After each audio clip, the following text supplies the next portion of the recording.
Supposons que chaque particule qui compose votre corps possède un double mystérieux, un jumeau parfait mais inversé, capable de vous faire disparaître complètement si jamais vous le rencontriez. Cette réalité troublante n'est pas de la science-fiction, c'est l'antimatière, l'une des découvertes les plus fascinantes et terrifiantes de la physique moderne.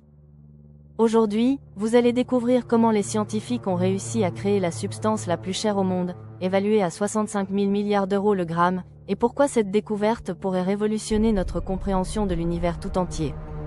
Restez jusqu'à la fin car je vais vous révéler comment l'antimatière défie les lois du temps lui-même et pourquoi notre existence même tient à un mystère que la science n'arrive toujours pas à résoudre. Tout commence en 1928 lorsque le physicien Paul Dirac, âgé de seulement 26 ans, griffonne sur ses feuilles volantes des équations qui vont bouleverser notre vision de la réalité. Dirac tentait de résoudre un problème majeur en physique: comment décrire le comportement des électrons se déplaçant à des vitesses proches de celles de la lumière. Pour y parvenir, il devait combiner deux théories révolutionnaires de l'époque, la mécanique quantique de Schrödinger et la relativité restreinte d'Einstein. Le résultat de ces calculs était à la fois élégant et troublant. Son équation prédisait l'existence de particules ayant exactement les mêmes caractéristiques que les particules de matière ordinaire, mais avec une charge électrique opposée. Si l'électron possède une charge négative, son antiparticule, le positron, devrait avoir une charge positive. Si le proton est chargé positivement, l'antiproton serait chargé négativement. Cette découverte théorique suggérait que pour chaque particule dans l'univers, il existait un double parfait mais inversé. Mais Dirac ne s'arrêta pas là, il découvrit quelque chose d'encore plus stupéfiant. Avant de continuer cette incroyable histoire, si vous trouvez ces découvertes aussi fascinantes que moi, n'hésitez pas à vous abonner et à activer la cloche pour ne rien manquer de nos explorations scientifiques. Selon ces équations, lorsque la matière et l'antimatière se rencontrent, elles s'annihilent mutuellement dans un processus d'une violence inouïe. Les deux particules disparaissent complètement, transformant l'intégralité de leur masse en énergie pure selon la célèbre formule d'Einstein E égale mc2. C'est le seul processus connu dans l'univers capable de convertir 100% de la matière en énergie, rendant l'antimatière potentiellement plus puissante que n'importe quelle arme nucléaire jamais conçue. Un seul gramme d'antimatière libérerait autant d'énergie que l'explosion de 43 000 tonnes de TNT. Mais cette prédiction théorique révolutionnaire avait besoin d'une preuve expérimentale. C'est en 1932 que le physicien américain Carl Anderson va changer l'histoire de la science. Anderson étudiait les rayons cosmiques, ces particules de haute énergie qui bombardent constamment notre planète depuis l'espace. En utilisant un détecteur de particules équipé d'un puissant aimant, il observait les trajectoires des particules chargées. Le 2 août 1932, Anderson observe quelque chose d'extraordinaire.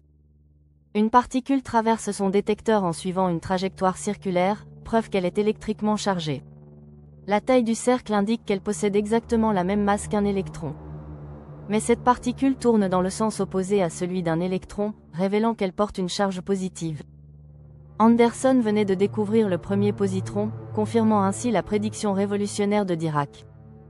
Cette découverte ouvrait la porte à un univers parallèle de particules inversées. Les scientifiques découvrirent rapidement que chaque particule connue possédait effectivement son antiparticule. Le neutron, bien qu'électriquement neutre, possède lui aussi son antineutron avec des propriétés magnétiques inversées. Même les particules les plus exotiques comme les quarks qui composent les protons et neutrons ont leurs antiquarks correspondants. Mais si l'antimatière existe bel et bien, où pouvons-nous la trouver dans notre univers ? C'est là que commence l'une des plus grandes énigmes de la cosmologie moderne. Selon les théories actuelles, le Big Bang aurait dû produire exactement la même quantité de matière et d'antimatière. Si cela avait été le cas, tout se serait annihilé immédiatement, ne laissant qu'un univers rempli de radiation pure. Pourtant, nous existons, vous, moi, les étoiles, les galaxies, tout est fait de matière ordinaire. L'antimatière semble avoir mystérieusement disparu de l'univers observable. Les scientifiques estiment qu'il y a environ 1 milliard de particules de matière pour chaque antiparticule dans l'univers. Cette asymétrie infime a permis à notre univers d'exister, mais personne ne comprend encore pourquoi. Aujourd'hui, les chercheurs tentent de résoudre ce mystère en créant de l'antimatière en laboratoire. Au CERN, le plus grand accélérateur de particules au monde, situé à la frontière franco-suisse, les scientifiques font s'entrechoquer des protons à des vitesses si proches de celles de la lumière qu'ils ne vont que 3 mètres par seconde plus lentement qu'un photon. Ces collisions titanesques recréent les conditions qui existaient une fraction de seconde après le Big Bang. L'énergie libérée se transforme en matière et antimatière selon la formule d'Einstein, mais inversée. Ces expériences produisent des antiprotons, des positrons, et même des particules plus exotiques contenant des antiquarks. Mais stocker l'antimatière représente un défi technologique colossal. Puisqu'elle s'annihile au contact de n'importe quelle matière ordinaire, elle doit être maintenue en suspension dans des champs magnétiques ultra puissants à l'intérieur de chambres à vide parfait. La moindre particule de poussière suffirait à déclencher une annihilation instantanée. Malgré ces difficultés, l'antimatière trouve déjà des applications surprenantes dans notre quotidien. Dans les hôpitaux du monde entier, les scanners TEP utilisent des positrons pour créer des images détaillées de l'intérieur du corps humain. Ces machines injectent des traceurs radioactifs qui émettent des positrons. Quand ces antiparticules rencontrent des électrons dans votre corps, elles s'annihilent en produisant des rayons gamma que les détecteurs peuvent localiser avec une précision millimétrique. Cette technologie révolutionnaire permet aux médecins de détecter des cancers, d'étudier le fonctionnement du cerveau, et de diagnostiquer des maladies cardiaques avec une précision inégalée. Sans le savoir, des millions de patients ont déjà bénéficié de la puissance de l'antimatière pour sauver leur vie. Mais l'antimatière nous réserve encore des surprises plus étonnantes. Selon certaines interprétations de l'équation de Dirac, les antiparticules pourraient en réalité être des particules ordinaires qui remontent le temps. Cette idée vertigineuse suggère que lorsque nous observons un positron, nous regardons en fait un électron voyageant vers le passé. Bien que cette interprétation reste hautement controversée et principalement utilisée comme outil mathématique, elle soulève des questions fascinantes sur la nature du temps lui-même.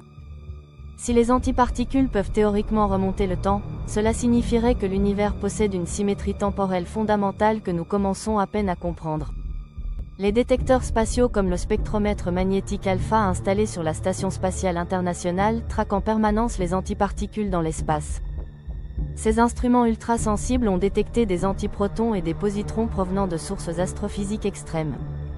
Les supernovas, ces explosions d'étoiles massives, projettent d'énormes quantités d'antimatière dans l'espace. Les trous noirs supermassifs, en dévorant la matière, créent des jets de particules et d'antiparticules qui s'étendent sur des milliers d'années-lumière. Certains scientifiques spéculent même sur l'existence de galaxies entières composées d'antimatière, situées à des millions d'années-lumière de nous. Puisque le photon est sa propre antiparticule, la lumière émise par une antigalaxie serait identique à celle d'une galaxie normale, rendant leur détection extrêmement difficile. Seules les ondes gravitationnelles produites par des collisions entre objets d'antimatière pourraient nous révéler leur existence. L'antimatière pourrait également révolutionner nos voyages spatiaux. Un moteur à antimatière pourrait théoriquement propulser un vaisseau spatial à une fraction significative de la vitesse de la lumière. Avec seulement quelques grammes de carburant antimatière, nous pourrions atteindre Mars en quelques semaines au lieu de plusieurs mois. Les étoiles les plus proches deviendraient accessibles en quelques décennies plutôt qu'en millénaires. Mais la production d'antimatière reste un défi colossal. Avec la technologie actuelle, il faudrait plusieurs milliards d'années pour produire un seul gramme d'antimatière. Le coût énergétique est phénoménal. Il faut dépenser des milliards de fois plus d'énergie pour créer l'antimatière que celle qu'elle peut libérer. C'est comme dépenser 1 million d'euros pour acheter 1 euro de marchandises. Malgré ces obstacles, la recherche continue. Les scientifiques étudient les propriétés de l'antihydrogène, le plus simple des antiatomes, composé d'un antiproton et d'un positron. Ils cherchent à comprendre si l'antimatière obéit exactement aux mêmes lois physiques que la matière ordinaire. La moindre différence pourrait expliquer pourquoi notre univers est dominé par la matière. L'antimatière nous confronte aussi à des questions philosophiques profondes. Si chaque particule possède son double inversé, est-ce que cela signifie que la réalité elle-même est fondamentalement duale? Sommes-nous simplement le résultat d'un déséquilibre cosmique entre deux formes opposées de matière?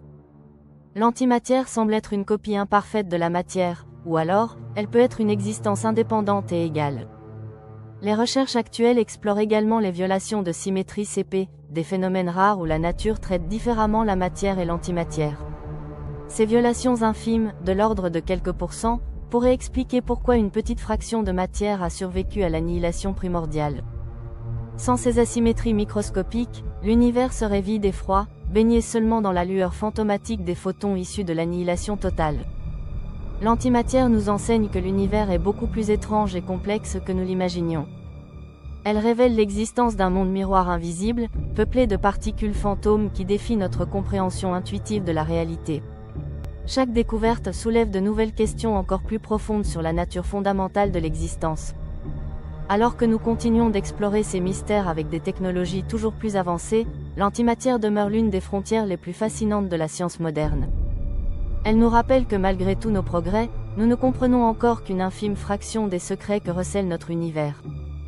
L'antimatière pourrait bien détenir les clés qui nous permettront de percer les mystères ultimes de la réalité, du temps, et de notre propre existence, ouvrant ainsi la voie vers une compréhension révolutionnaire de ce que signifie véritablement exister dans ce cosmos extraordinaire et imprévisible.